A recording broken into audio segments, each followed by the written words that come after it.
Federal Executive Council unveils Nigeria's first policy to boost local industries. It aims at making government to invest in our people and our industries by changing how government spends money, how we procure.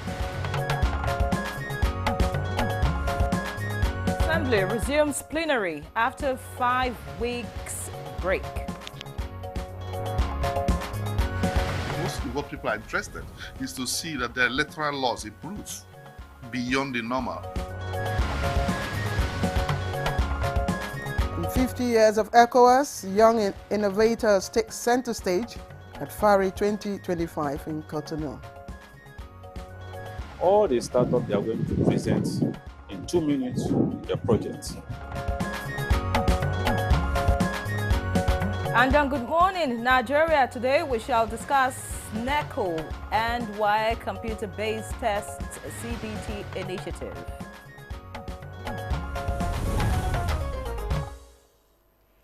All right, the Nigerian government is charting a bold new course, migrating both WAEC and NECO to computer-based testing within the next 3 years. That's right. It's a move aimed squarely at boosting the security, efficiency and credibility of our national examinations. All right, so at the heart of this shift is enhanced security, faster processes and stronger credibility.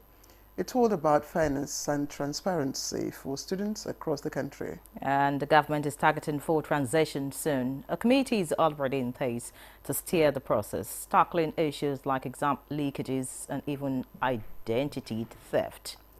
All right, let's talk the benefits now. CBT, of course, we know what that means. Computer-based test, reduced malpractice, better assessment tools, and smarter data management. Now, it makes analysis easier, decisions more informed. Still, it's not without its hurdles. Things like digital infrastructure and capacity building.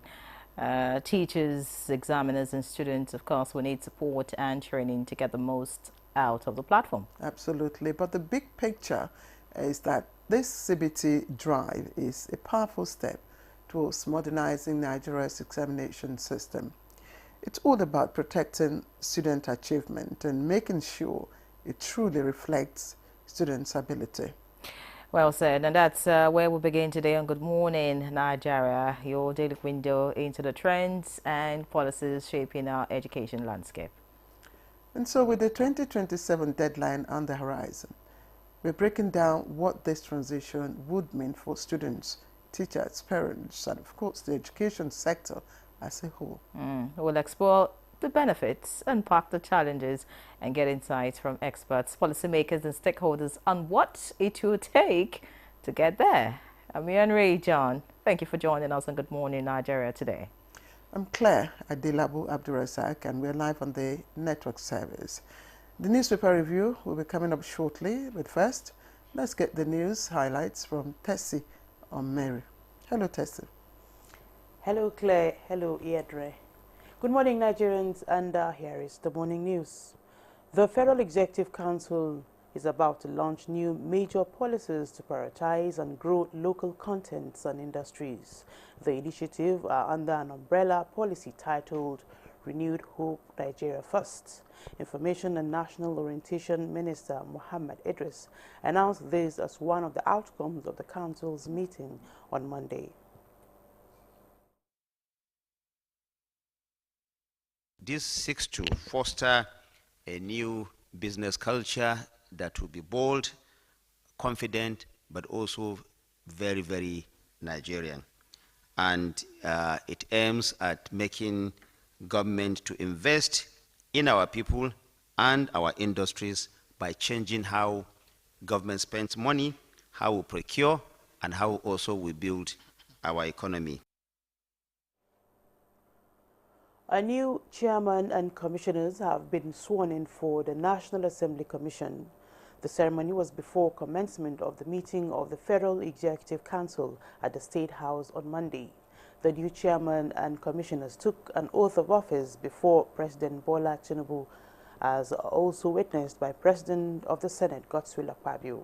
The chairman, Savio Onyekwere, and 11 commissioners represent the 6 geopolitical zones of the country.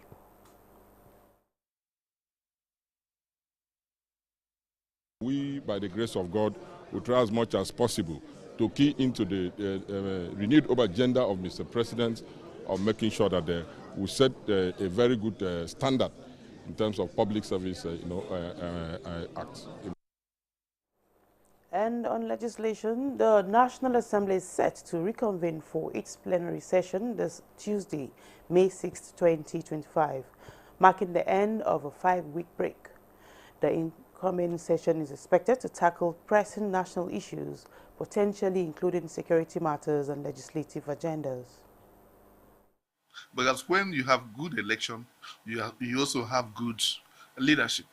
There is a need to create state police, especially having regard to the avalanche of security problems that we have across the nooks and crannies of the country. President Bola Tinubu is expected to meet with power generation companies GenCos to resolve the lingering debts of 4 trillion naira owed the utility companies by the government, which is threatening stability of the power sector. Minister of Power Adebayo Adelabo, in a statement, says the proposed meeting with the president demonstrates federal government's commitment to paying the debt in cash and other instruments. Already, the power minister met with chairmen of generation companies in a bid to avert imminent shutdown of operations. The power generating companies had threatened to shut down operations if the debt is not paid.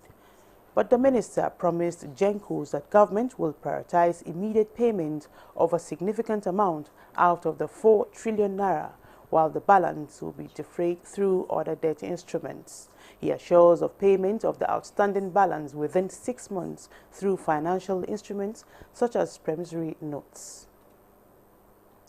Young researchers and innovators from across West Africa have converged on Cotonou, Republic of Benin, as the ECOWAS Forum of African Researchers and Innovators, FARI, gets underway. The forum, which will feature exhibitions and presentations by startups, is part of events commemorating ECOWAS' 50th anniversary. All the startups, they are going to present in 2 minutes their projects. And we think that if you want to convince, let's say, somebody that wants to fund your project, you have 2 minutes. In Africa, we have more opportunities. Those are the highlights of the news at this time. Thank you for watching. Good Morning Nigeria continues with Claire and Inyere after this break.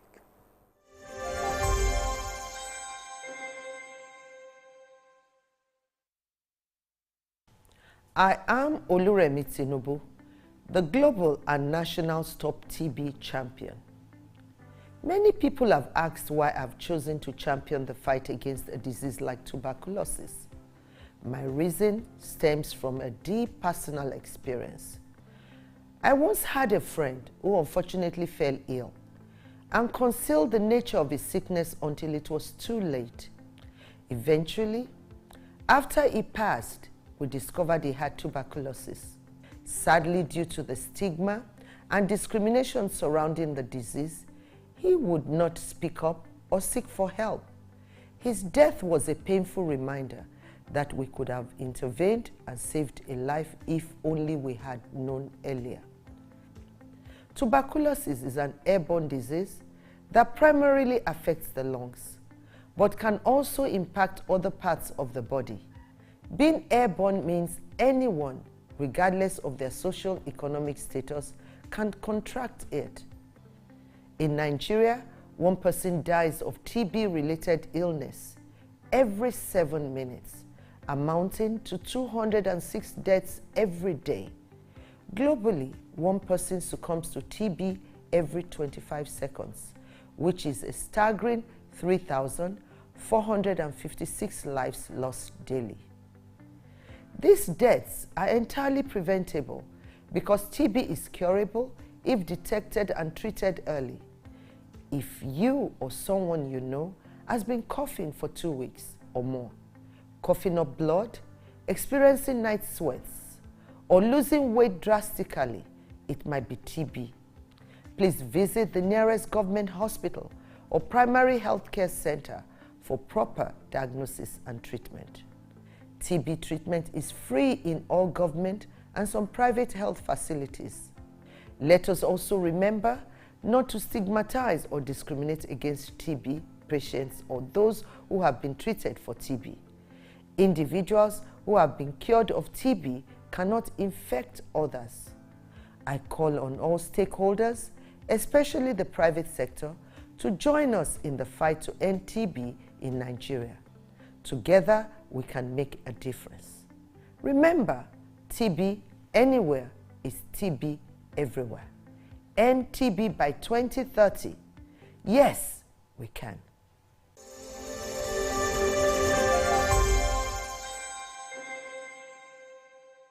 Does your toothpaste give you complete fresh protection? New Close Up Toothpaste Complete Fresh Protection takes care of your 5 important oral care needs. It gives you strong teeth, prevents tooth holes, cleans deeply, fights bacteria, and gives you fresh breath. Complete fresh protection from Close Up. Hear that? It's the roar of the crowd, the pulse of champions, the sound of history being made. Ogun State is ready to host the biggest sporting event of the year, the 22nd National Sports Festival, Gateway Games Ogun 2024. From May 16th to 30th, 2025, the nation's finest athletes will gather at the MKO Abiola Stadium, Abeokuta, and other sports centers in Ogun State. 33 sports, 36 states, and the FCT. One goal: to rise, to compete, to win. The world is watching. This is our moment, our time to shine. The stage is set. Gateway Games Ogun 2024, a celebration of sports, unity, and culture. Host, His Excellency Governor Dapo Abiodun. Ìgbéga ìpínlẹ̀ Ògùn, àjọṣe gbogbo wa ni. In today's fast-paced world, staying ahead demands peak performance from our bodies. Like never before, our bodies need an optimum supply of essential nutrients, and Supermalt supports our daily nutritional needs. Exactly. One Supermalt after breakfast daily keeps us at our best. Supermalt is specially formulated for today's man and woman. It has 20 essential vitamins, minerals, and natural extracts for overall health and wellness. One Supermalt a day gives you energy and vitality, improves your mental performance, and supports your immunity.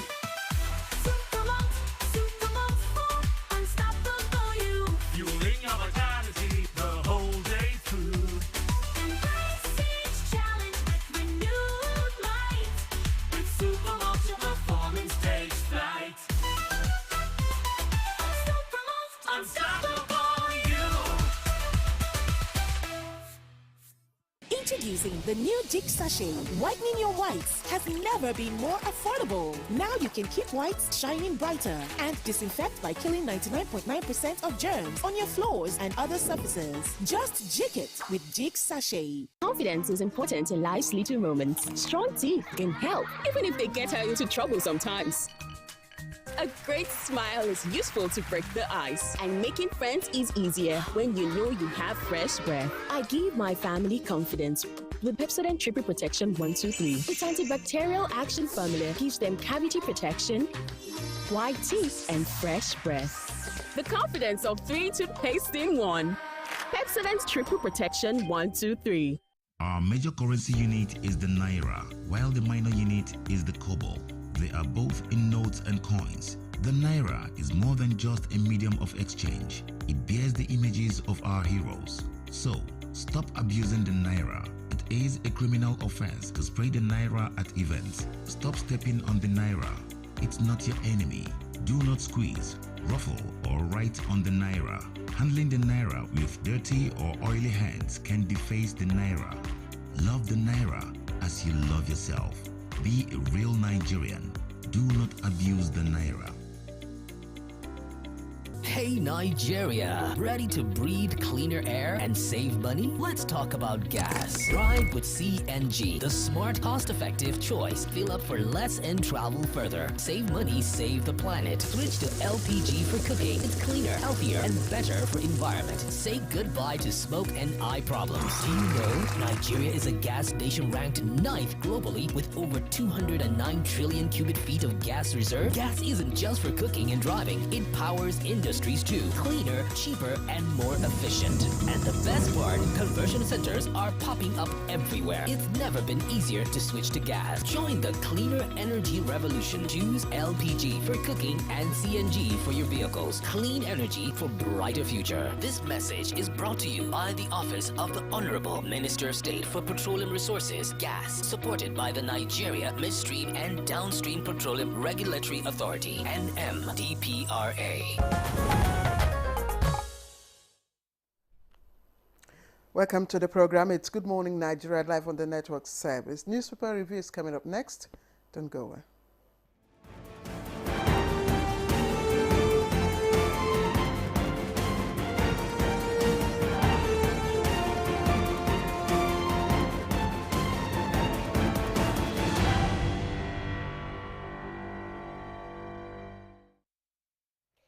And we warmly welcome Chukwudi Okoli Ugbaja back on set for newspaper review. Many thanks for joining us, Chukwudi. The welcome needed to be warm because it's cold out there. Exactly. Warm me up. Hello, Claire. Good morning. Good morning. I like your finishing this morning. In that bottom box, you go bring this. I never see you wear them before. Anyway, then you will need to be sleeping in my house. and then you explain to Mr. Adelabu. I'm sorry, madam. Yeah.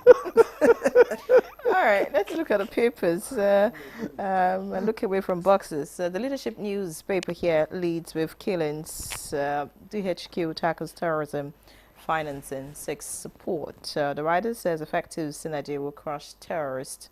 Bandits kill 12 in Bauchi. Niger's Governor Bala blows hot. 1,700 killed in boundary communal clashes, and that's on page 4 of the Leadership newspaper. All right, away from that, above that story, we have CGN wants judges against judicial abuses. And looking at some other stories beside the picture story this morning, we have 133 cardinals to vote in Rome conclave. That's according to the Vatican, and details can be found on page 7 of the Leadership. Below that, FGO okays over 750 billion naira for road projects nationwide. NACON advanced team departs for Hajj. That's also on page 7 of the Leadership. Above the masthead this morning, we have 75% of UTME candidates scored below 200. That's according to JAMB. And next to that, kidnappers, not Islamists, chopped off my hand. That's credited to a victim. You want to see what that's about? A copy of the Leadership would do you good. All right, let's look away from the Leadership newspaper now and see what the Daily Times is offering this morning. The Daily Times leads with something completely different. It says PTAD blames CBN for delayed payment of retirees' pensions. That's on page 2. Above the masthead, Zulum shuts down all IDP camps over illicit activities, resettles 6,000 families. And of course, the JAMB story is also right here, but this caption is different. It says JAMB reveals 2025 UTME shocking details.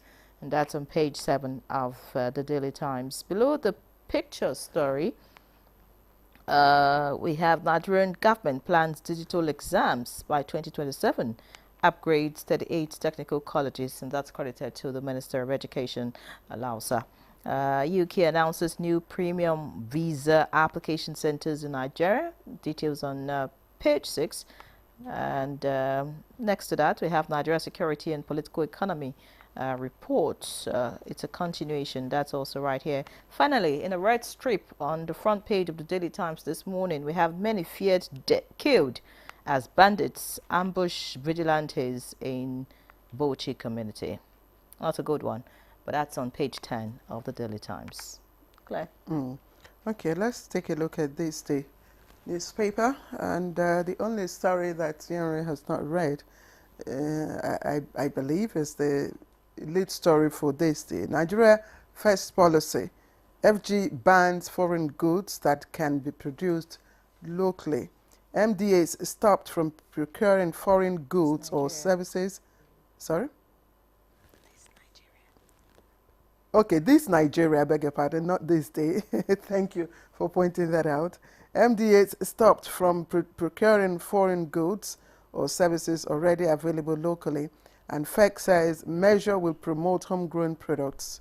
And also just on the front page there, Nigeria targets electricity for 300 million Africans by 2030, says Speaker Abbas. And Senate to reconcile Rivers stakeholders. Past tax bills, says Majority Leader. That story is on page 5. And just side by side, the nameplate you'll find, World Bank to federal government. Inflation hits poor hard, act fast. And you can read up the details on page 5. I think those are the stories that Yenre didn't have on her 2 papers. So, Chukwudi. You've got a discerning mind. You took the ones Yenre didn't have. I hate repetition. FG bans foreign goods that can be produced locally. There are certain things that are recurring in media work, on and on. I can't remember how many times I've heard this. That's good. As a policy move, it is very good. What needs now to be done is ensure that even the local production of those things get encouraged in terms of environmental production, in terms of financing, you know, the entire, you know, works of it. So it's a good thing. But let us also make sure that the local producers are not steadily stifled into stagnation. That, I think, is very important. Listen, let me just give you a hint. The minister cited Nigeria's sugar industry as an example of local capacity being neglected. He said, we continue to import sugar despite the existence of Nigeria Sugar Council and several local producers. This policy will change that.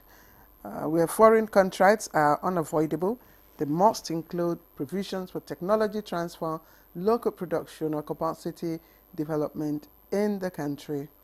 Okay, sugar is one item that I've seen here. There are others. Local manufacturers are also, you know, some local manufacturers who produce, you know, value chain tomatoes, you know, also saying, look, we need to also do something about, you know, the imported tomato puree we have in the country. You know, the case of tomato beats my imagination. I was at the market 2 days ago, and the small container they had there, not the basket, the one that Conscience to say that dustbin basket, that's not the one I'm talking about. That's just those small. Yes, the smaller bowls. Yes. They call them the mudu bowls. They said it was 800, and I said, there they go again. Onions are coming down a bit. It seems as if these very vital household consumer items take their turns to give us the uppercut and the street rights and all that. So the point you want to make is, can't we have a steady churning out of these things? Milk has remained the same in terms of price in the U.S. almost for the past 20 years. You know, that's it. You buy it in that 4-liter tin. It was I think 6. What is it now? What's the U.S. currency? The list. You know, it was 6. Whatever the currency is. It's only the dollar people remember. The pence. Pence. The pence? No, US. Or penny. It's not pence. The US is not pence. It's okay. Okay, it's okay. So it was that, and the reason it keeps coming, staying at that price is a subsidy and encouragement to farmers to keep up doing that. You need to make it steady. Very important. So I think that should be said. You know, 70%. Sorry, the issue with perishables, like you mentioned, pepper, you know, onions and tomatoes, I think it's gone beyond being a seasonal thing. Because like you rightly said, that the small dustbin basket of pepper, you know how much it is now? It is. It's double digits. I agree with you. I agree with you. And it's those vacillations that scare me. It doesn't tell you that you have a well-funded, well-managed production base for those things. So the vagaries would continue, the up and down movement and all that. What helps Nyere's salary is when she knows that the tomato she bought in April will still be within range of her pocket by August. You can then project, you can even say, this is how much I can save. But when these things don't happen, you are really in trouble. Chukwudi, I wish I could allow you to take more reviews. Fortunately, I don't want to use unfortunately, I'm unable to. Yeah. The producer is already asking that. Because you must always we have, no, do because positive we have confession. No, because we have double, you know, no problem. Conversations it's today. Time to so please bear with us. Thank you. You know, I'm appealing to you today. It's okay, please. You may not have this tomorrow. Thank you. All right, let's take a short break. Good morning, Nigeria. We'll be right back.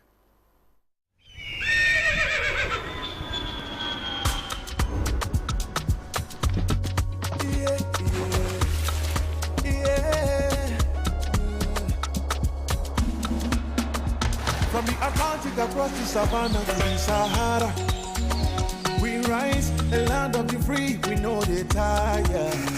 We dream great, our spirit is undying.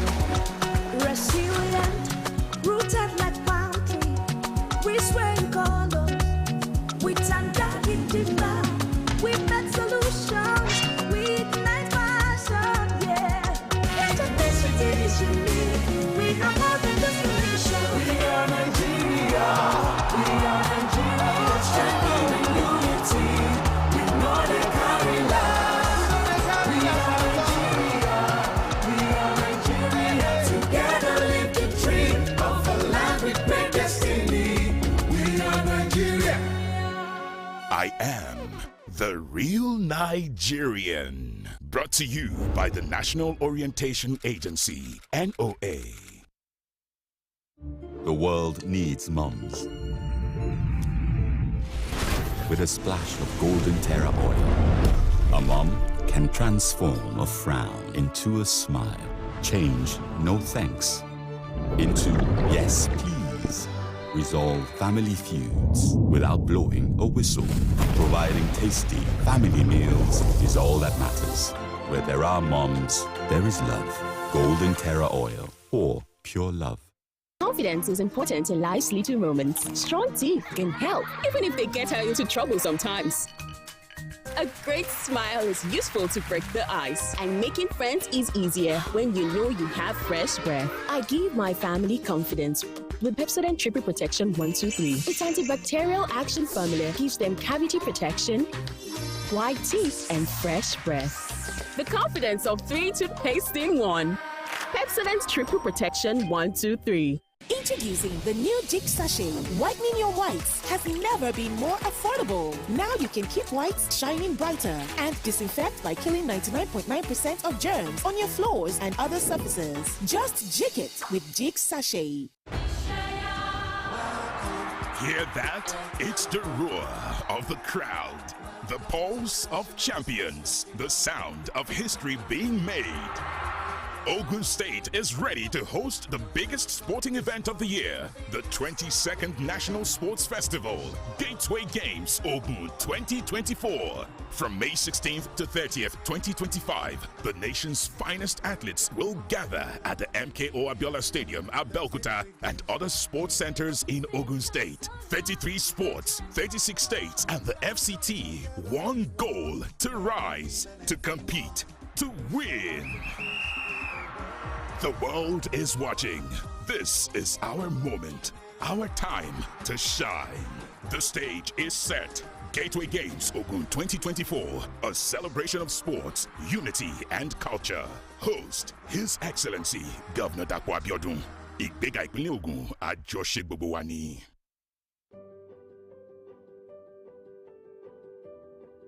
Have you heard the news? The federal government of Nigeria, through its direct benefit transfer program, has started the disbursement of 75,000 naira per household in 3 installments of 25,000, 25,000, 25,000 naira. Each recipient must have a validated national identification number, NIN, to receive the payment on behalf of their household members. To benefit, your household must be in the National Social Register of Poor and Vulnerable Households in Nigeria. The federal government's direct benefit transfer program is helping to reduce the effect of suffering while promoting financial and economic inclusion for the poor and vulnerable population in Nigeria. Ìjọba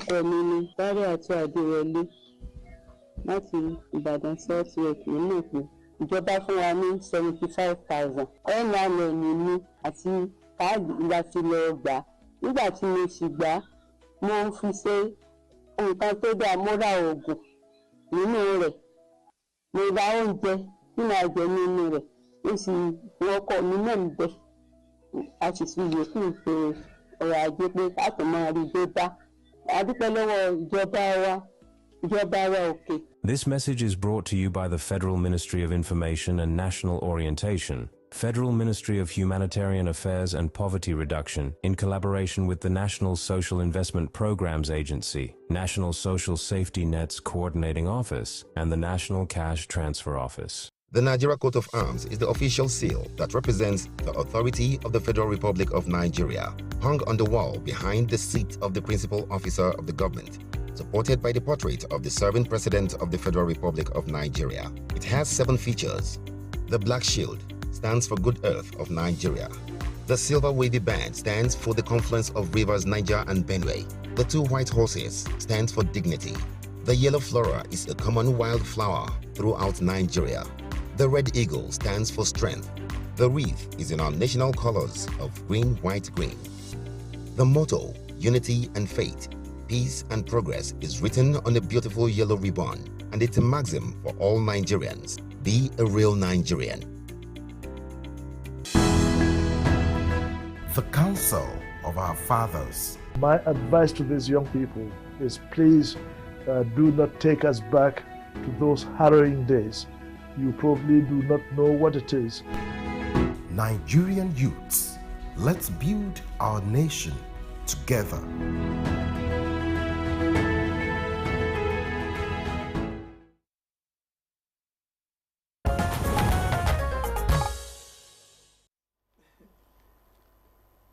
You're still watching Good Morning Nigeria live on the network service of the NTA, and to begin our conversation this morning, which is on NECO-WAEC CBT initiative, let's quickly take a look at this background report put together by our correspondent Ibrahim Dan Hamidu. A quiet but significant shift is unfolding in Nigeria's education sector. It began with JAMB's switch to computer-based testing, CBT, fully operational in 2013 after several prototype phases. Now, NECO and WAEC are preparing to follow suit, with full implementation plans already set in motion for 2026. After the objectives section of exams kickstart with CBT in 2025. The traditional pen and paper exams that generations of students have faced are gradually making way for screens, keyboards, and timed clicks. Both NECO and WAEC are actively exploring the possibility of conducting the Basic Education Certificate Examination via CBT. For many, it's no longer a question of if, but how soon. At the heart of this shift lies a promise: faster result processing, enhanced exam security, and a significant reduction in malpractice. CBT is designed to level the playing field through standardization and real-time assessment. But the challenges remain just as real. Many schools, especially in rural communities, still lack the infrastructure, steady power supply, internet connectivity, and functional computer laboratory training for teachers. Building technical capacity and ensuring fairness across socio-economic lines are urgent priorities. The big question is, can Nigeria scale up without leaving anyone behind? Experts and educationists maintain that while CBT is a step in the right direction, inclusivity must remain a guiding principle. Strategic investment in infrastructure, early digital exposure for students, and strong public-private collaboration will determine how sustainable and successful the rollout becomes. The digital exam era is no longer just a concept. It's already knocking at the classroom door. What matters now is how we open it. Panelists in the studio will be examining the anatomy of CBT for both objective and essay sections in future senior school certificate examinations. Built-in algorithms are expected to ensure fairness, accuracy, and adaptability across test formats. All right, I'd like to thank you very much, Ibrahim and Amidu, for that background report. Of course, launching us into our first conversation this morning, which is the migration of both NECO and WAEC to computer-based test for its exams. And that's an initiative that has been widely commended, of course, and also applauded by both teachers and parents. But of course, it doesn't come easy just like that. There are, of course, hurdles to cross, and that's why we've invited those who should explain to us and, of course, interrogate the issues here in the studio to give us their different perspectives. So let me quickly begin to introduce Professor Dantani Ibrahim Wushishi, who's the Registrar, Chief Executive Officer of National Examination Council, NECO. It's a pleasure to have you with us, sir. Thank you. Good morning, Nigerians. Also here with us in Abuja, we're being joined by, I was tempted to call him the almighty WAEC, Dr. Amos Josiah Dangote is Head of National Office, WAEC. Welcome.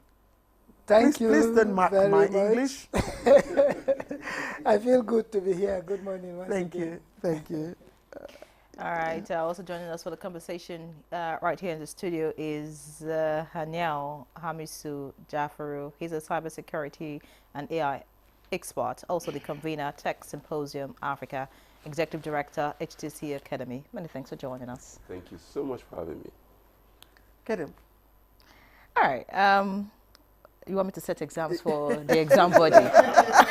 So I'm just thinking, where will I start from? On the hot seat. No, but it actually feels good, as in having to do this. I mean, years back, it was me scared. I'm going to write exams. Now I have WAEC in front of me, and I have to ask you questions. An opportunity to hit back. Oh, well. Oh, well, they were fair to me those days, so maybe I should be fair this morning. Many thanks once again for joining. Many thanks for joining us. But first, I'd like you to tell us about this new initiative. For someone who's hearing about this for the first time, what does this really mean? WAEC transitioning to CBT, does it mean that they're going to change the pattern of the exams? I mean, those days it was, you had to do practicals, you had to do objective theory and all of this required you to write and all. This new initiative, what does it mean for this examination? Thank you so much. Computer-based test or computer-based examination. These are examinations that are done via computer. It's as much as possible ensures that standards of the examinations are raised, and it makes it easy for candidates to have their results as fast as possible. So it does not involve pen and paper. And it has a lot of advantages, one of which is that it reduces examination malpractice. Yes. So I hear WAEC has already started, initial implementation. It had started experimenting with private schools. And now the November exam, I hope I'm correct, has NECO started as well? NECO has not started, but will start this year, where we have a 3-year strategic plan for NECO examinations, and CBT is one of the strategic plan for us to implement, because you don't just start implementing CBT. You have to think of a lot of provisions for infrastructures that will enable you effectively implement the CBT, having known that we are a federal government agency and education is in concurrent list.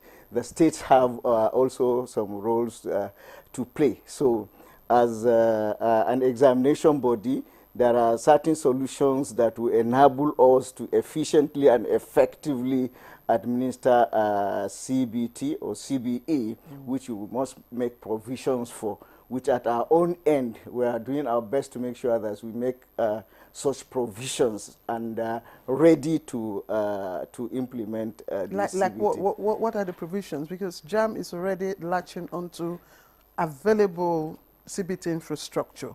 Yes. Yes. Isn't that, are they not also available to NECO? No, they are not available to NECO because the nature of JAM examination is quite different from the nature of what NECO and WAEC examinations. No, but WAEC is utilizing that. Yes, WAEC is utilizing that at a pilot level. The same thing we are utilizing, we are going to utilize that by November, December. November, December examination is not school-based, it's center-based examination. So candidate selects centers to write this examination for remediation of their results. So it's easy for us to utilize some of this already existing center after due scrutiny of the centers, because we don't say because WAEC has used the center, we use the center as it is for WAEC, because there are certain things which are also coded, which we also have to use our own solution to solution. Yes, to use, okay, not using WAEC JAM directly. So for this, we also have to prepare, scrutinize the centers, select the centers we are going to use, advertise them for students to pick these centers, because they are not school-based. It makes us easy to do that. So we are going to utilize that by November, December. We are still going to start our basic education certificate examination. We are also going to pilot test the CBE using this examination that will start very soon, I think by 31st of this month. So we are ready for that as far as this year is concerned. Many thanks, Professor Wushishi. I'd like to get to WAEC now. Dr. Dangote, since you've already, tried your hands on this, what I want to understand is, does it change the pattern of this examination? Because I'm wondering how you want to use computer test for a course, for example, say physics, chemistry that has practicals, and then, of course, we know that in the past, I don't know if you intend to change it. There's theory, there's objective. So for the theory, would it also be computer-based? How would that be done? That's what I want to understand. Or is it that the whole pattern of the examination is going to be changed completely to objective, because that's what JAM is about, and that's why it's easy for them to use the CBT. So please help us understand that. Thank you very much. Let me clarify the conduct of the examination when we say CBE. That is why we call it CBE. It's not CBT. It's not a test, it's an examination, because it involves a lot more. The performance test, the essay assessment, they are all there. So what we do right now is a hybrid mode of computer-based examination. Hybrid in the sense that the objective answer questions are projected on the computer and the responses are imputed on the computer also. But for the AC, the practical and the performance test papers, the questions are beamed on the screen and then candidates now input their responses on provided answer booklets. Now, the problem comes in when you are going to assess performance, as in music and physical education. How do you go into the virtual space and do that? So what we do at the moment is that the questions are also projected on the screen. The candidates now do their test. If it is practical, they go to the table, do the practical on the table, and then come and write their responses on the answer booklet. The same with the test of performance. However, we are reaching a very advanced stage of preparedness. And let me point out at this time that I want to give kudos to my own staff, because all this concept, whatever we have been doing in CBE, is 100% in-house.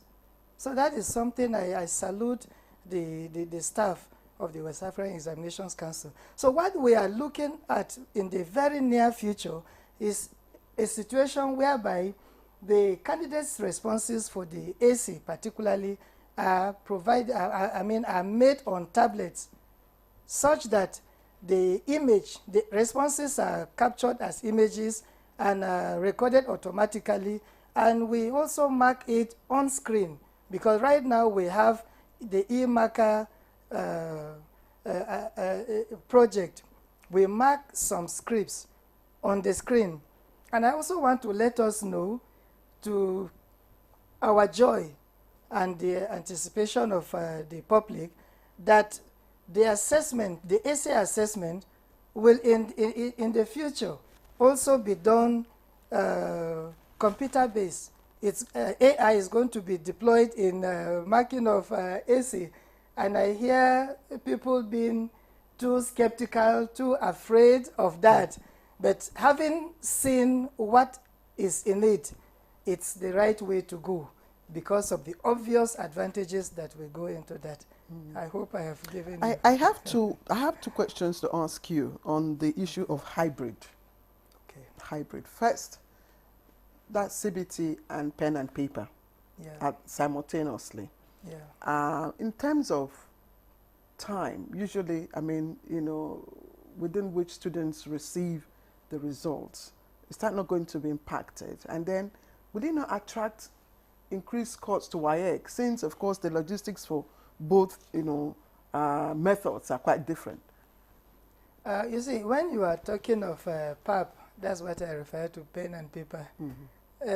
There are lots of disadvantages there, the cost, the time, the risk, which is quite different from the risk in the CBE mode.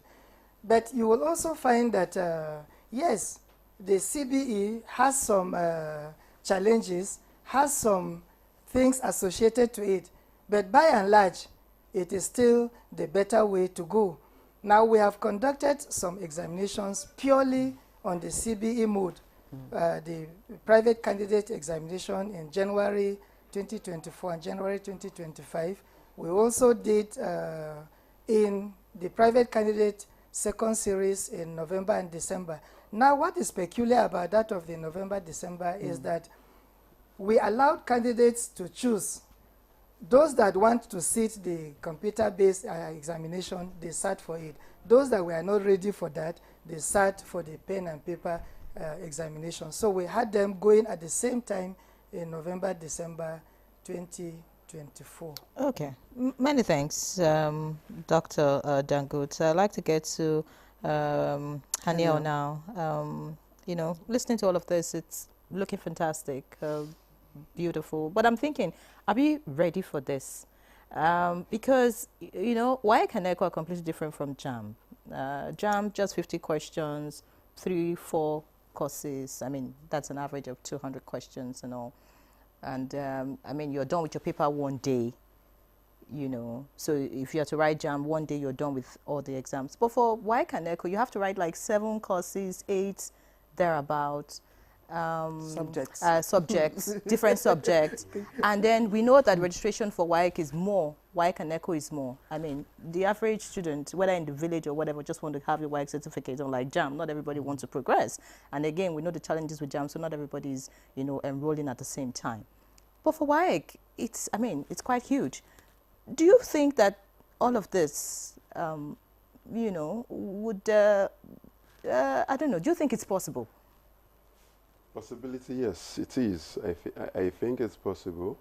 And with the strategy that they have deployed, from what I've heard, that they are running an hybrid model, which means running both the PAP and also the CBE concurrently. Yes, that's achievable. Now, looking at the CBE specifically, there are infrastructural gaps which we would not shy away from. One of it is the fact that we have schools within the rural areas that may not even have seen a computer before. We have schools within the rural area that don't even have power to power these systems. We have schools within the rural area that don't have internet connectivity. Some of them, these are the infrastructure that is needed, or that are needed for the implementation of this project, if we want to look at it holistically. So these are gaps that needs to be covered. These are gaps that needs to be addressed. If we want to implement this kind of project in states like Lagos, that has very high broadband and internet penetration rate, that has to a large extent good power supply, and whose schools, we can say at least above 80% of schools would have may have seen a computer before. So we would say that yes, it's a good to go in states like Lagos, but we can't compare the implementation of this project in Lagos to states like Borno, who has insecurity issues, or Zamfara, where students may not even have had the opportunity to see a system, talk more of using it for exams. So the possibility of implementing this project is good. It's not something that we will have to run away from. We either implement it now or we implement it later. But the bottom line is that this is the future of exams. Globally, it's something that is being adopted as a form of assessment. And one advantage of this is that it's taking us back to the original form of assessment. Assessment largely started as long as the world began, and the first form of assessment was using oral and observation, which is what we're doing. The interview that the questions you're asking is a form of assessment, trying to assess how they've been. So that has been the first stage. Looking at history now, first stage of assessment. But we grew to pen and paper, where we began to write things down. We began to conduct exams, and that even initiated in China. And now the difference is that the first form of assessment largely assess what you know, but the pen and paper form of assessment is largely able to assess what you read and not what you know. So people go to exams for the purpose of writing what they have read and not what they have studied or what they have been able to integrate within them. So this form of assessment, which is the next form, is with CBE and CBT, is taking us back to the stage where we are being assessed based on what we know, because the exams will be dynamic. The questions you are asking candidate A will be different from the question you're asking candidate B, and the questions can be changed. Let's say you're asking, did Amaka go to school today, to candidate A. That Amaka as a name can change when he's asking the candidate B. Probably did Jude go to school today. So dynamism. Our children are smarter. They are smarter today. I mean, I'm sure you know that already. But I mean, there's no going back. I mean, the federal government has instructed the two bodies, to implement. WAEC has already initiated, taking the first leg in, and NECO will start, follow suit. But my concern will be the implication on the students and the school calendar. Do you think that WAEC or NECO might be able to, synchronize the infrastructure without delaying the timelines? I'm sure you know what I mean. you know, the school WAEC exam timelines, or even the operational cost for itself? Operational cost is going to be high when it has to do with conducting the exams, because not from their perspective, more from the schools, because specifically for the internal exams. The external exams, I don't think there are much issues there. All that is needed would be the CBT centers that would enroll. I believe that's the strategy you're using. CBT centers. Yes, because sorry, yeah. Why I asked, because they are leveraging the centers already available for JAM, which is close to about 800 thereabout.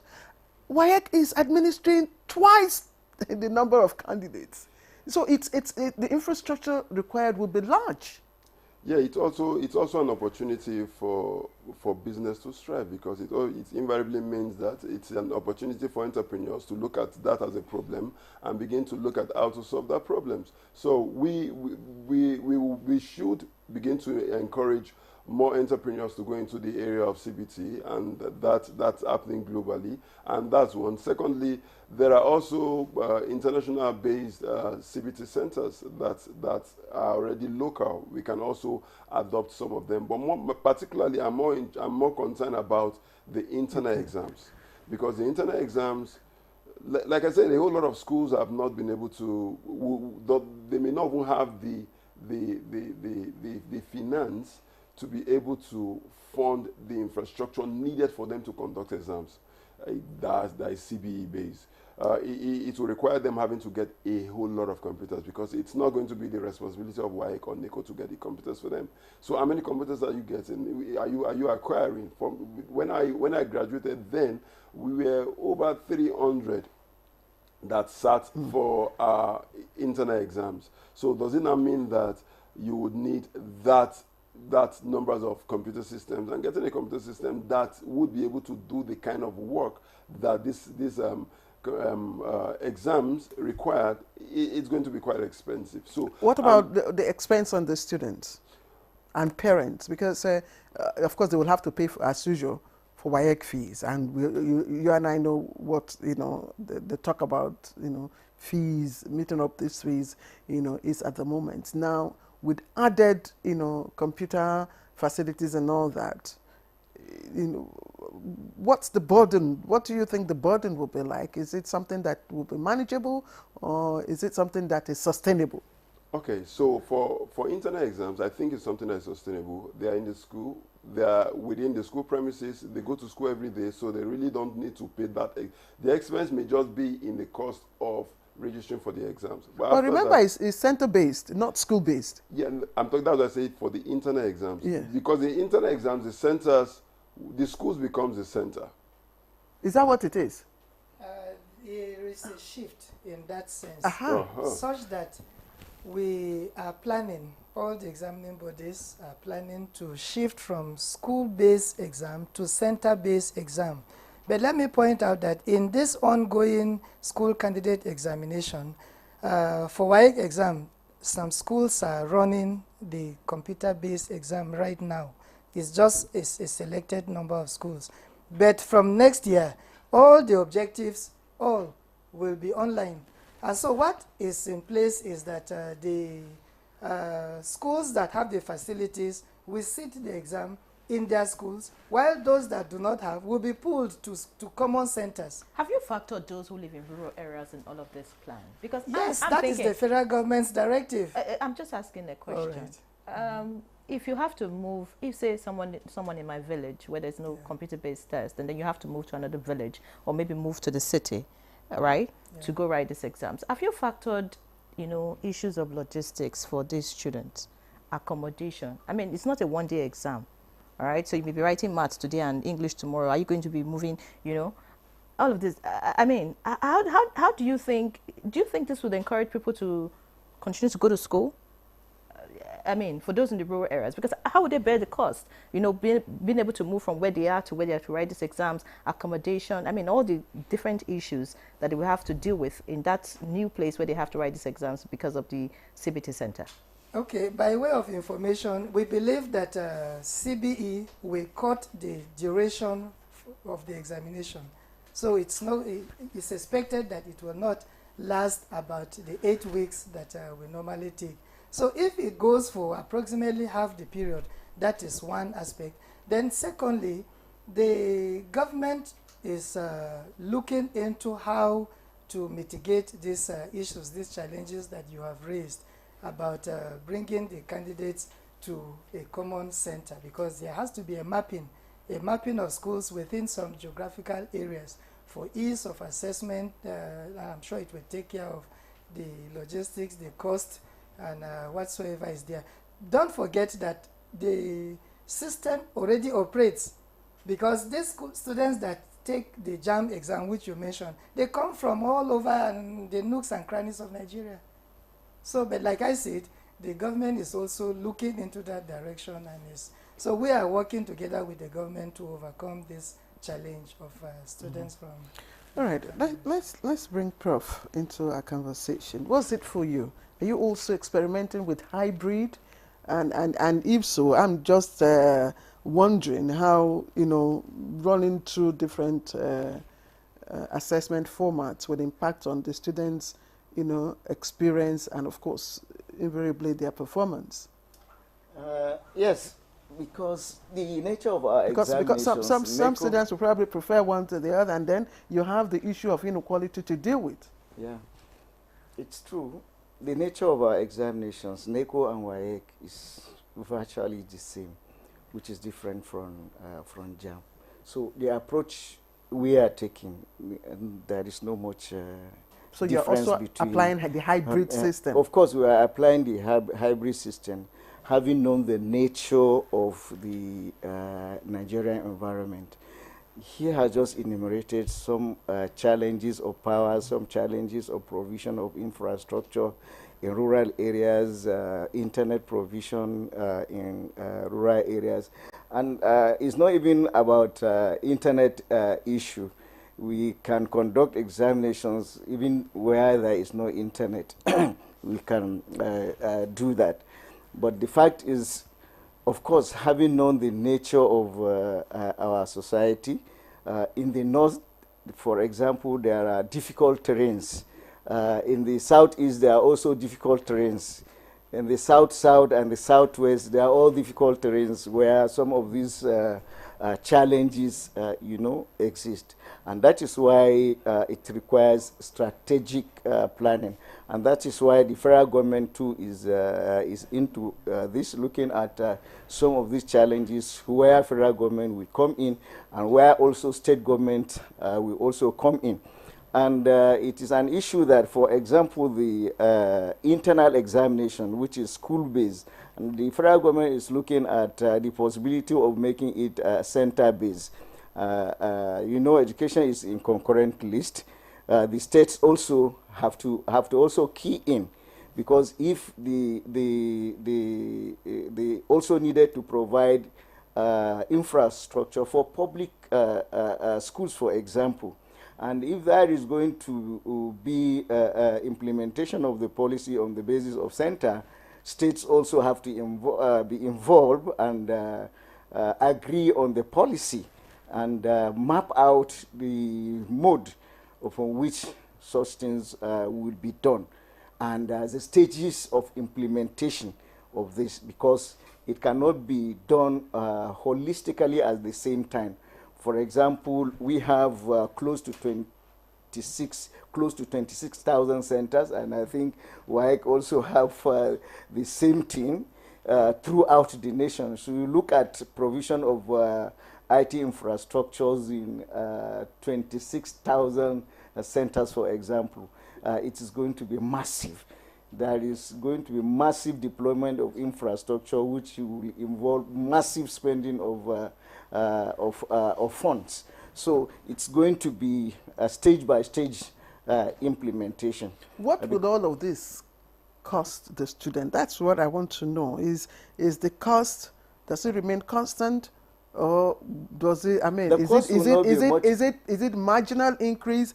You will answer as well as WAEC, please. We have some messages coming in from our SMS, and please once again the number you can send your SMS is 081-696-88126. Just SMS. I have this one from Edward Sevenos from Akwa Ibom State. And he says the CBT initiative is a good idea for Nigerian students.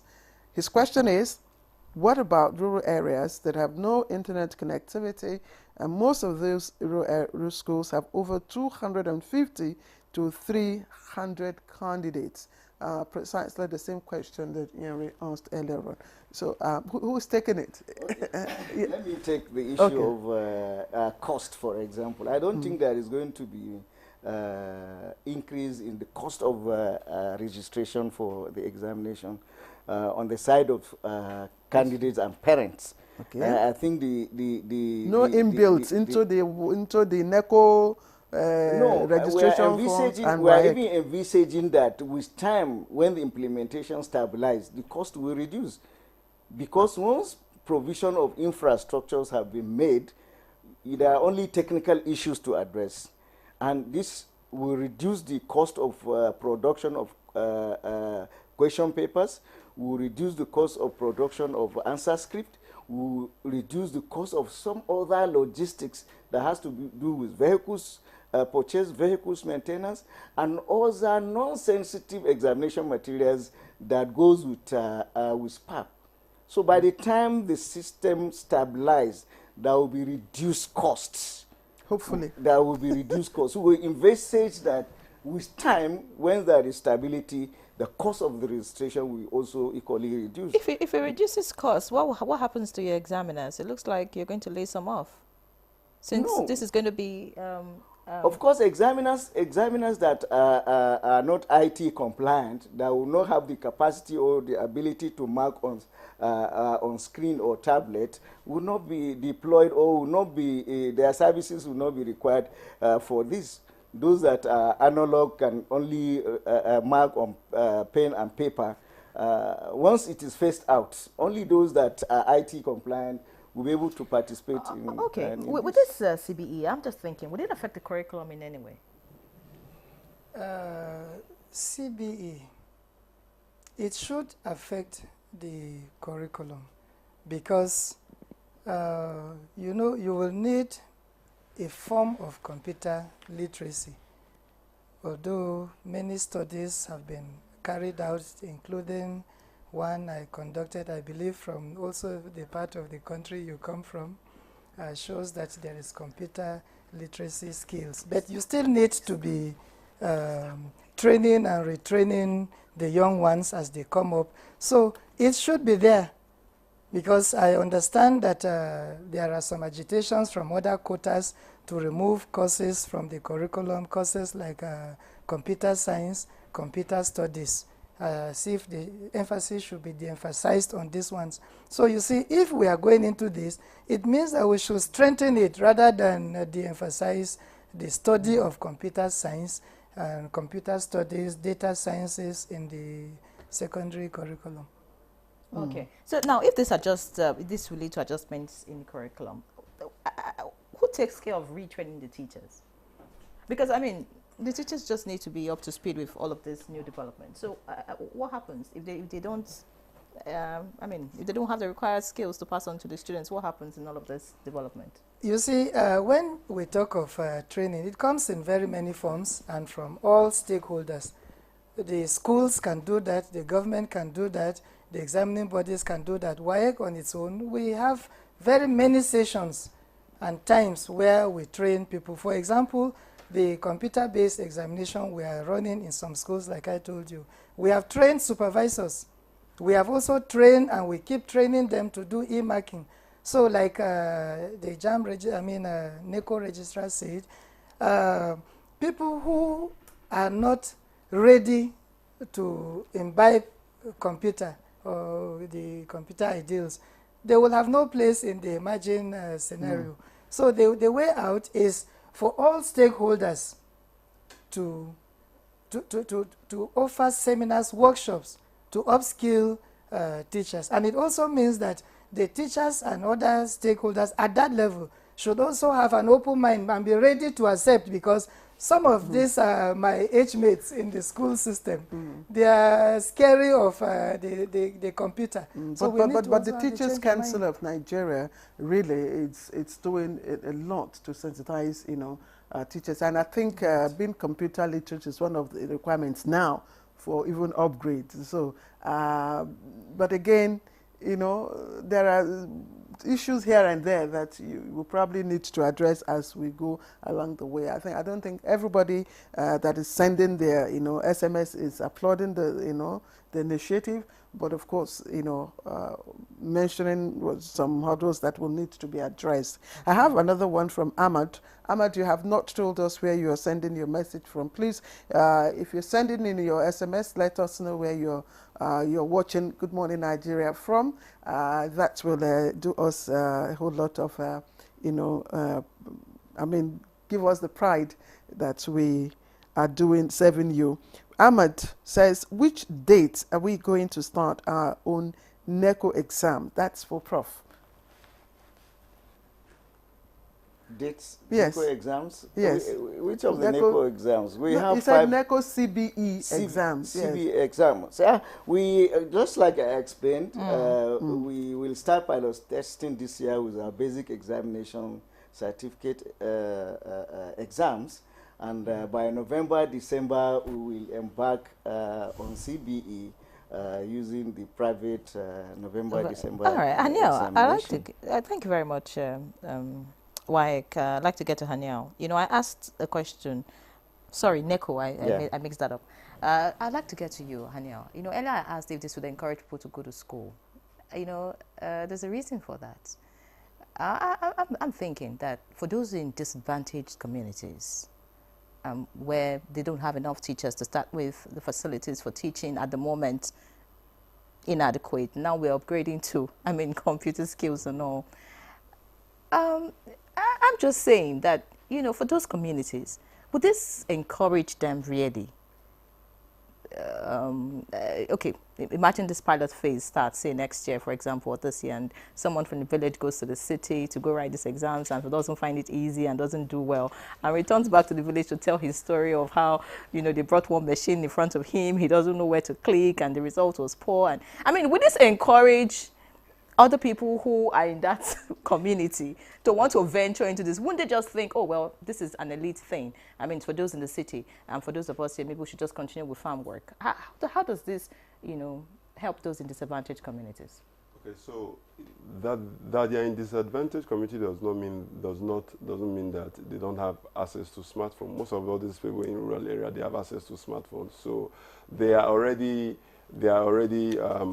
conversant with some of this technology. I'm just concerned about the fact that in the education system itself, we've not, as I was rightly said, I think we need to begin to prioritize digital literacy and ensure. In fact, we need. I would even suggest that we make it the third. After maths and English, digital literacy should be the third most important subject, and the reason is because learning is now being digitized. Exams now are now being digitized. Working would also be digitized. So the earlier we begin to prioritize digital literacy in schools, the better it would be for us as a country and also for the students. So if that is prioritized and students are now being taught digital skills and digital literacy in schools, that won't be an issue. Do you teach digital literacy on paper?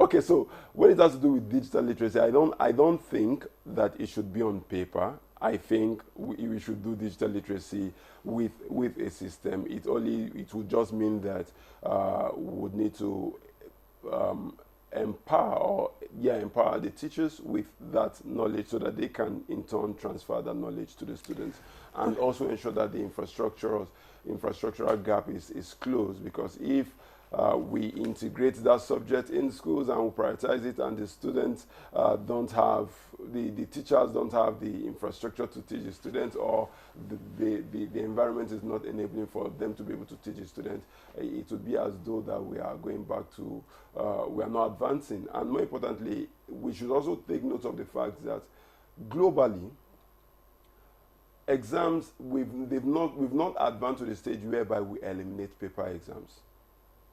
So it is still, even in the US and the UK, it is still, even the TOEFL and the IELTS, they are still paper-based. So while we are pushing for the CBE exams, that does not mean that we are eliminating the paper-based exams. So I still think at this point in time, they should still run concurrently for students to acclimatize themselves with the digital exams before it's completed. Before it's a seamless and gradual, you know, migration. Haniel, I'd like you to talk to us about a very important aspect that has raised concern, and that is about the security, because the issue, the whole initiative is geared at certain things, and one of them is to generate data to be able to address some, you know, exam malpractices, and of course to calculate performance and all that. Now, WAEC says its data, or the data that it will generate, will not be saved in the clouds and all that.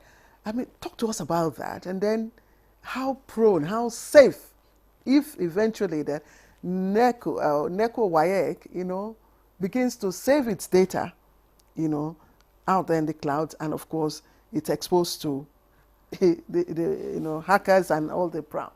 Okay, so let's start from the fact that the concept that it's not saved in the cloud.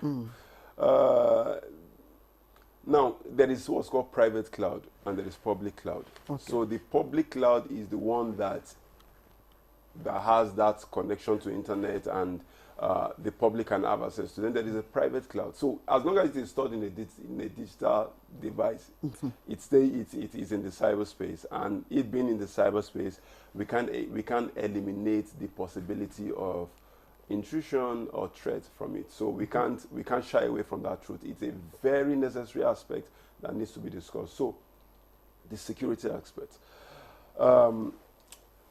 They say data is life. And these exams questions are data. The students bio their data, and all these things they're going to be in a digital format. And it being in a digital format would mean that while you are trying to eliminate the physical form of security, you are now, this initiative is now bringing us to look at the digital form of security, because this data, once this data is captured by one person, everybody has it, because it is in the cyberspace. So we can't exempt ourselves from the fact that WAEC and NECO will not become targets. Before now, people or cyber attackers or cyber criminals would not beam their light on them because they are doing paper-based exams. Yeah. But now that they are going digital, the criminal enterprise will begin to look at the possibility of attacking them. And students, sadly, would encourage this, because one, they know that, okay, these systems can be hacked. It's going to be in a system. It's going to be in a storage device. Once the systems are hacked, these students can pay for, there are a whole lot of activities that is happening in the dark web, and students can pay for hackers to hack the systems, retrieve the exams, and and they have the questions, and this is not far-fetched from what's happening globally. So we have to look at the internet security. There have to be a robust digital security cyber architecture that would safeguard the data, that would safeguard not even the data. There's also what's known as the insider threat, where staff that are expected to set up these exams in a local environment, the localized exams can also be paid off, and they will release some of these questions too. And it's not as though that these questions are being tracked. So that I give a copy to you, a copy of the questions to a person, does not mean that you would know that I've given it to somebody because it's probably saved in a system, and all I did was to copy. So these are some of the things that needs to be addressed, and we have to prioritize it.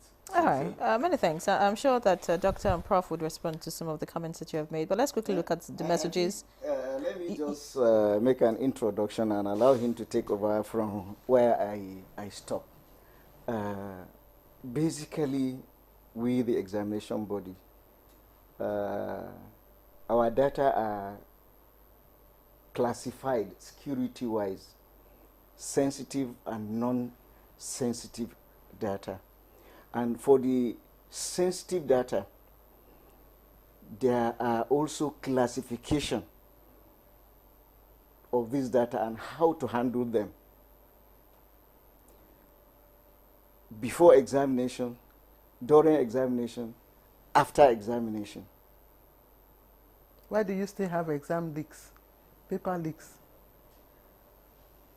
Paper leaks? Exam leaks. Of course, when you have paper leaks, you understand that there are also other factors.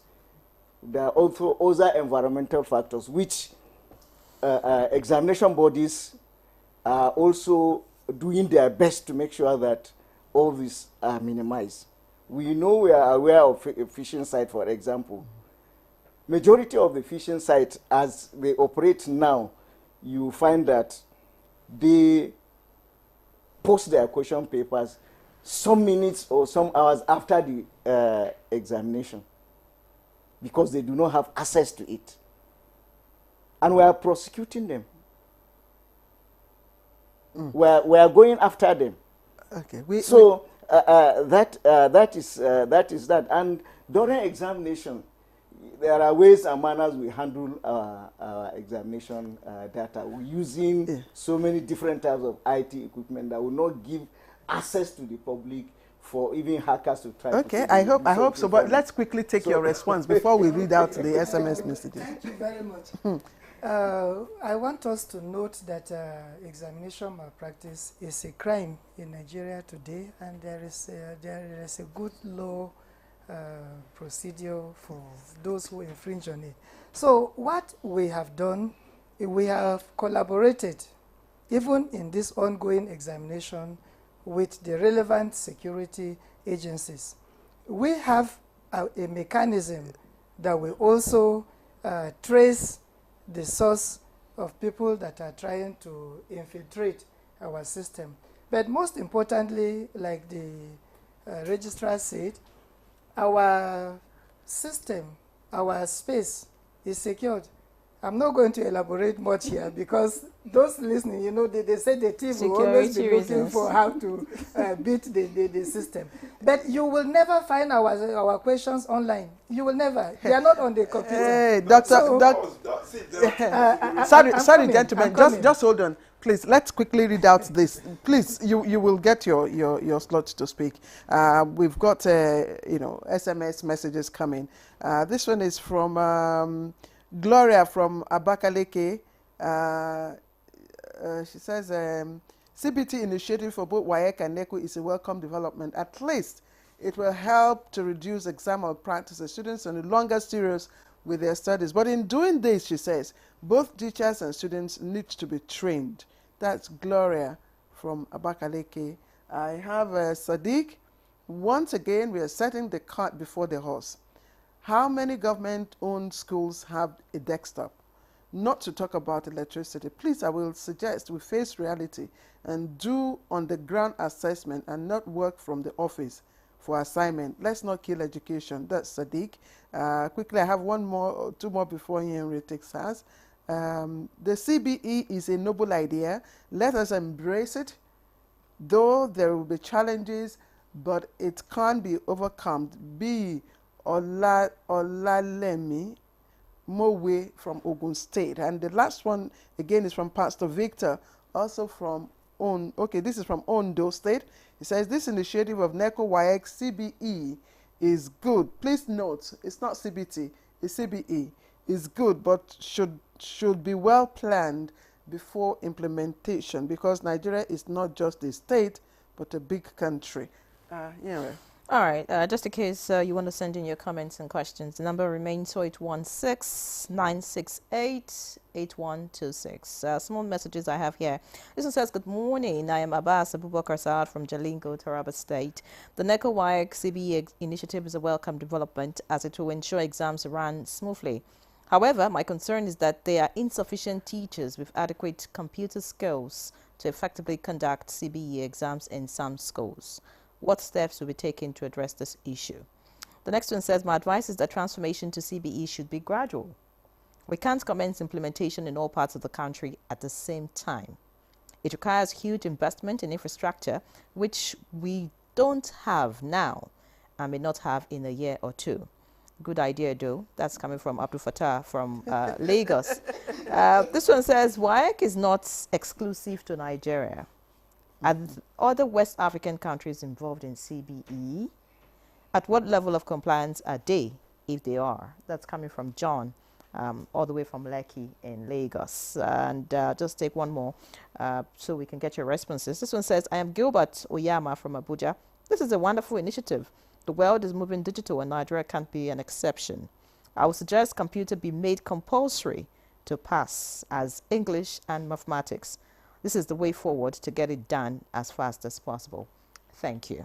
All right. All right. Haniel. Okay, so I wanted to say that there are two categories of companies. You know, this is a philosophy from the cybersecurity industry.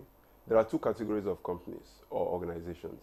We have the organizations that are falling victim to cyber attacks, and we have the organizations that will fall victim to cyber attacks. There is no room for organizations that will not, no matter how secured.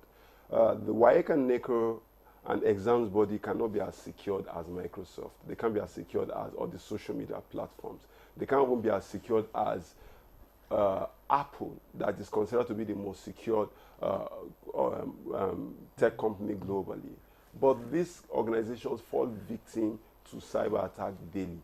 And that you're secured does not mean, when you come and say that you're secured, the first thing you do, this is more of like me speaking as a cybersecurity professional and as one that tends to, we think like criminals because we try as much as possible to get them. Yeah.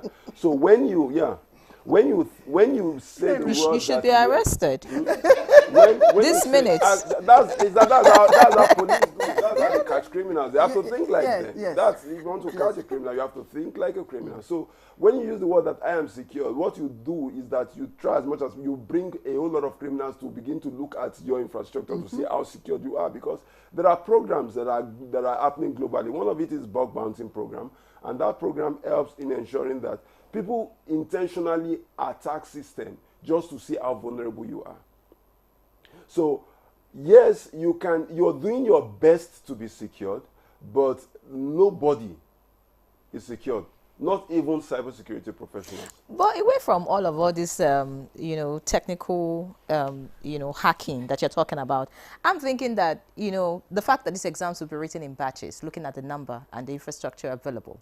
Now, this exam is hybrid at the moment. So, is it not possible to just have a leak? I mean, the first batch goes in at 8 a.m. and the next batch is to come in at 12. Whatever it is the batch A has done, gets exposed to those in batch B. This is just normal because, or is there going to be a tweaking of the questions? Or how is this really going to work since it is hybrid at the moment? It is, if it were to be computer wholly, you could, adjust numbers and all, and it may not be easy to, get the questions out.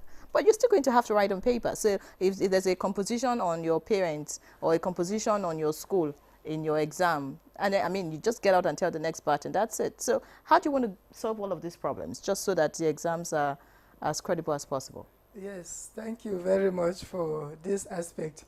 I want to take a cue from what the computer specialist said, so I won't be too detailed. But don't be a criminal. I won't be too detailed for the criminal to get me. So, in the first instance, I would want to say much about that, but the little I will say is that it is what is available that the rat will come after. If there's nothing on the table, will the rat find anything? So they will snoop. The rat there's will nothing come on the snooping table, around so to it won't see. get We will anything. not find anything. Yes. So we are really, we have taken every step to ensure. In the first instance, when we are talking of having the essay paper being beamed on the screen and then its answers provided on paper, it's not going, at the initial stage, short and medium term, it's not going to be, as you go in to do the objective, you find the essay. No, we are looking at a scenario where you have maybe 3 or 4 days and you are done with all your objective questions. And probably for the essay, you revert back to your schools to do your essay until we are able to have the tablets that as you are doing the objective, the essay is also going there. But that will also depend on the systems that are available. Because if you are exposing the essay along with the objective in the first set, for the second and afternoon set, many things could go wrong. Mm-hmm. So the federal government and the examining bodies are actually at the first instance looking at what will happen with the objective test. So once the objective tests are completely migrated onto the computer phase, then the other ones. This is more burden for students that cram. Yeah, students that cram. I'm sure you are interested, and you are forgetting that we must take our break. Please hold your question. Let's go on a short break. When we come back, Yere will ask her question. The national flag represents our country's history, culture, and identity. It was designed in 1959. The colors are Emerald Green 2.0, which represents agriculture, and Immaculate White represents unity and peace. Know how to handle our flag. Illuminate the environment or don't fly the flag overnight. Do not fly a dirty or tattered flag. Take such flag to the nearest National Orientation Agency office for proper disposal and replacement. The national flag can only be flown at half-mast on the directive of the federal government. The national flag must be flown at the same or higher height when displayed alongside other flags. Don't burn or allow the national flag to fall on the ground. Do not print, decorate, modify, or insert the coat of arms on the flag. Our national heroes are not buried with the flag. They are honored by presenting it to their next of kin during interment. Respect our national flag. Be a real Nigerian. This message was brought to you by the National Orientation Agency, NOA.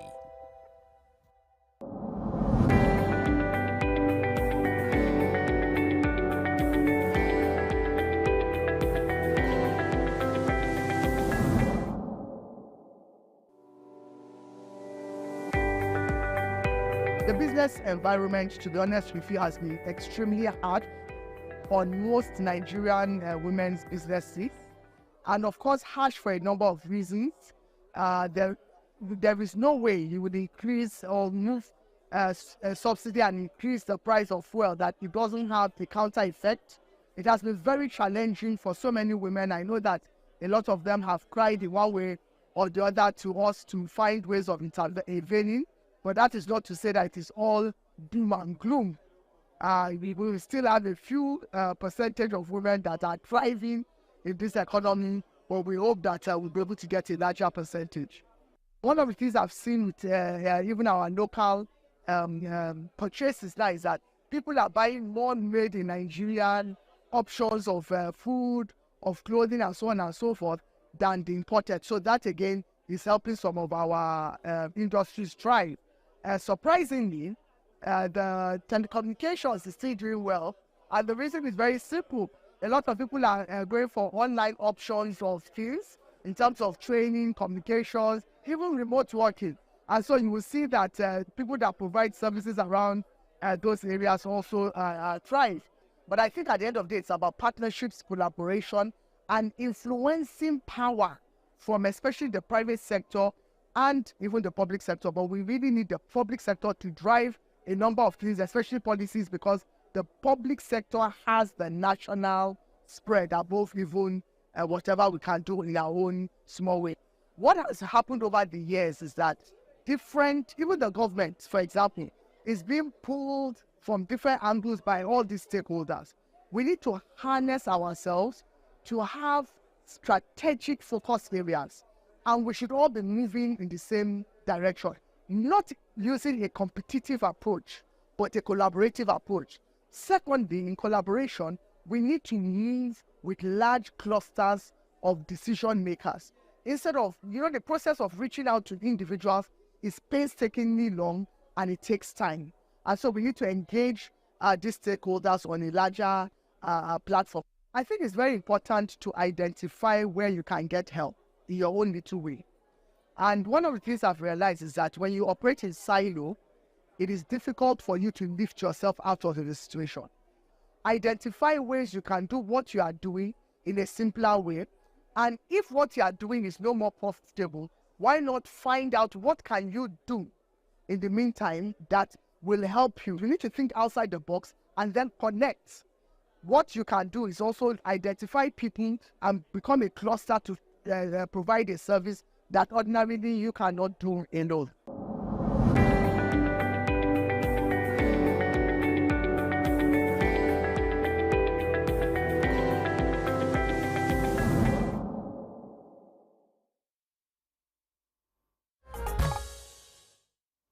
All right, many thanks for remaining with us. It's still Good Morning Nigeria, live on the network service of the NTA. And of course, this is a beautiful conversation. We're still talking about the NECO-WAEC CBE initiative. This is an opportunity for you to ask questions to the examiners. I mean, so if you're watching, we expect you to send in your messages, ask them questions.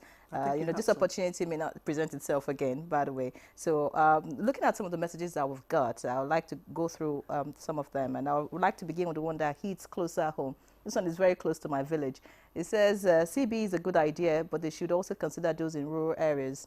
Because from my site here, people, before you see light, is once a week. And there's nothing like computer here. This is from Onwan West in Edo State. I said that's closer home because I'm from Onwan East. I'm from Onwan East, and I told you earlier that...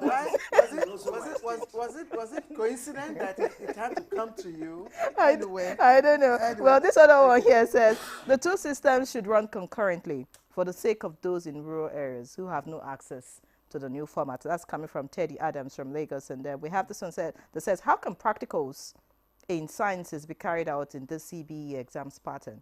Nehemiah Atu from Jos is asking that. This one says, the CBE is a good idea.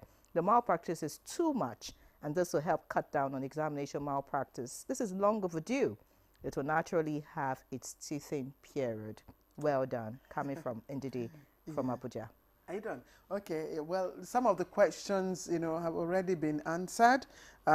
George Amagu, you're asking, many villagers are not computer literate, including their teachers, and you want to know why WAEC, JAM, and NECO management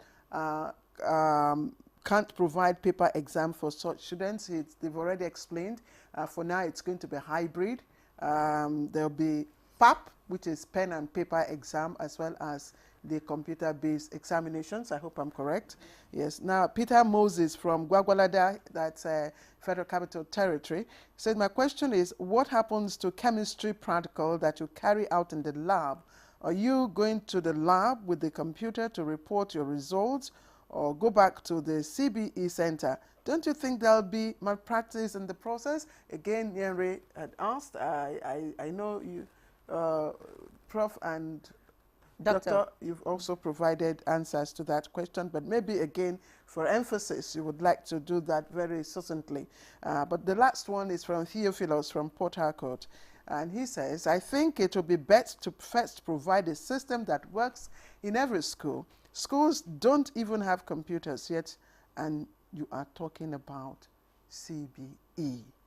Okay, let's quickly again recap the question from Peter Moses from Gwagwalada about the practicals, how you're going to conduct the practicals, vis-a-vis the CBE. Okay, before I talk about that, let me quickly mention about this power challenge that we have, almost everybody is happy about. We have conducted, and for the centers we choose, you have to have multiple sources of power, and we have not encountered any challenge with that. I know that the issue could still be for the rural areas, but I'm sure we could still have more than one power source even in the rural areas. So coming back to the practical questions being assessed computer-wise, the way we have taken for now is that the questions are beamed on the computer, and the candidates will go on the table on the desk and perform the practical. It's only the result that is now transferred on the answer booklet. Meanwhile, the performance art and the orals are still being conducted in the traditional way. So at the moment... Isn't that going to be confused? I mean, it's confusing for the students. I mean, you check your question just as I'm watching the camera, and then you now come back, you perform the experiment, you now use your answer booklet, and then you start writing. And then the next question, you go to the computer, you go perform. It's the same. Even if the question is on the paper, you look at the question, you will do the practical, and you will record. It's the same. No, it's not. Haniel. It depends on the size of the hall. Let me also point out that we expect schools to provide each set of the specimens and apparatus to candidates. So each candidate is expected to have a set of this equipment. Yeah, but we're not talking of lumped equipment. Now in center, is the center going to bear that responsibility? No, but he already said that they'll fall back to their schools. They'll fall back to their schools. All right, so it's just the objective that you have to go to the computer centers, right? In the short run, yes. They've already taken a stand when it has to do with how the exams should be conducted, when it has to do with practicals. But I know that there are virtual labs where exams can also be conducted on virtual labs. So all the experimental... You see, when you talk of virtual lab, will you be able to test psychomotors online? The market, the public wants a real assessment of physical skills, not virtual skills. No, I mean virtual lab where you would be able to mix, you can actually take some chemicals, taking cue from the chemistry, you can actually take some chemicals and mix them together virtually, and you'll be seeing as it is mixing, and you'll be seeing the results, and everything is virtual. That's what's called virtual lab. There are certain skills that you actually have to do them physically. Yeah, that is what the public that's is a bit interested too complicated, what you're talking about, this virtual yes, lab. And it will require another set of education. But sir, I'm coming. Just a minute. Yeah. If you want to draw a graph now on the computer, it's possible. Yeah. But you have to have the skills. That's why the digital literacy skills So we are talking about where we are now and what we can do. Tell us the content. You had started this pilot with some private schools that you believe have the facilities since 2024. Just just give us an insight. We're coasting home now. Give us an insight. What did you find? What were the challenges? You see, like I said, we did private candidate examinations for the past 1.5 years. This ongoing exam is the one we have involved school candidates. Now, we have done it, and the challenge we have is securing or the cost of the CBE halls. You find that it is almost 50% of what candidates pay. The charges are so exorbitant. That is the major one. Like I said, we didn't have challenge with power because we ensured that the centers we use have more than one power source. The proctors, the supervisors, we are mostly staff. The few supervisors that came in were trained. And I can also recall, yes, there was a time we had an interruption of internet in Maiduguri. But fortunately, it did not last for more than 20 minutes. In fact, we were making arrangements to really have a solution. Like I said, I don't want to expose some of the way we will solve our problems. So in fact, the solution was on its way to mitigate about that network interruption. But fortunately, the service was... Doctor, I hope that you also intend to change the way registration is done for WAEC and also for you, Prof. Neko. Because, JAMB takes their registration a bit hire? I mean, trying to get BVN and all, just so that mercenaries don't come in to write exams for these people. Now that you're going to be using exposed centers. You know, in the past, Kaneko were in schools, right? So, I mean, you have to go with your uniform, you're registered in the school and all of that. All of that served as a security. But now you're going to a computer center. If it's still this normal registration procedure, how do you verify that the person coming in is actually the registered candidate? I mean, mercenaries, I don't know, I'm trying to think like a criminal. Now you should be arrested. You two should be arrested. Really arrested. You see, it's still the normal practice. It's still the normal measures we have in place. You can't write examination without getting into the hall. So you must also register your biometrics. So there are ways you ensure that, yes, candidates that register for the examination are the same candidate that gets into the examination hall. You also, for NECO, we have biometric machine that we use before you enter the hall. You confirm you are the candidate that registered, and you get in. Even if you are in the hall writing your examination, your examination card, for example, okay, carries your biometrics. So with your Android phone, we have a barcode on it that you scan, and it gives you all the biometric data of the candidate, including the photograph of the candidate. I know. Haniel is smiling. Yes, I know INEC has been having. Yes, so there are also other measures that we also use to. There's what's called 3D printer. 3D printers enable you to print anything from the face of somebody that I can wear that make me look like the person. That's one. There is also fingerprint duplicates that all I need to do is to have the person's fingerprint on my thumb, and I can bypass that security. Then with the 3D printer, I'm wearing the person's face. So those two alone have been able to mitigate that, and students wouldn't mind going that length to get these things. Haniel, you should be arrested after this program. Let me add here. These are vital information you're given to them, so that, to enable them, prepare. You have to really do your homework very well as you step into this new phase of exam assessment.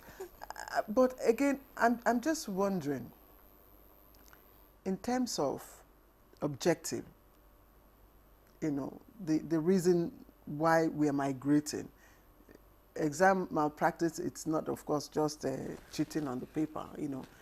It's complicated. I know you talked about the reduction in the rate of malpractice, even PAP, during PAP, and the CBE you conducted, a reduction, drastic reduction, and that's the reason why you are, further expanding the horizon.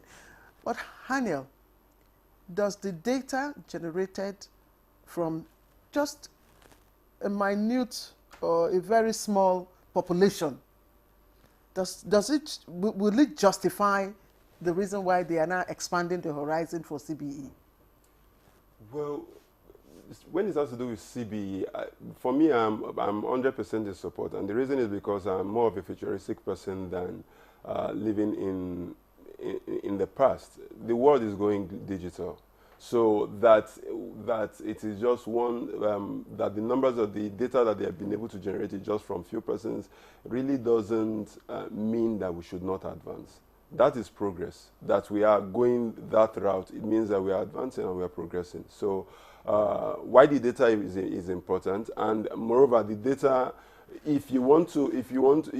what we'll do is to juxtapose the data, the quantity of the data, the size of the data, with those that were in support and those that were not in support. So if you would always have those in support, and from the feedback we've gotten from those that are sending SMS, bulk of them, over 60-70% of them are in support, and they think the initiative is a laudable one. So I don't see us not going further with this. I believe. So you believe the whole content or category of exam malpractice, whatever that entails, would be reduced even further or drastically with the migration to CBE? Yes, it will be reduced, but it just means that it will bring new form of malpractices that we don't know now until when we begin to.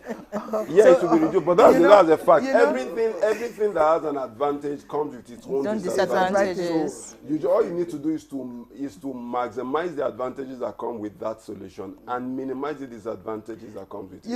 Yes, you see, from the SMS we're having, it's obvious that even your candidates, both NECO and WAEC, are probably not very aware of all this because the questions keep coming.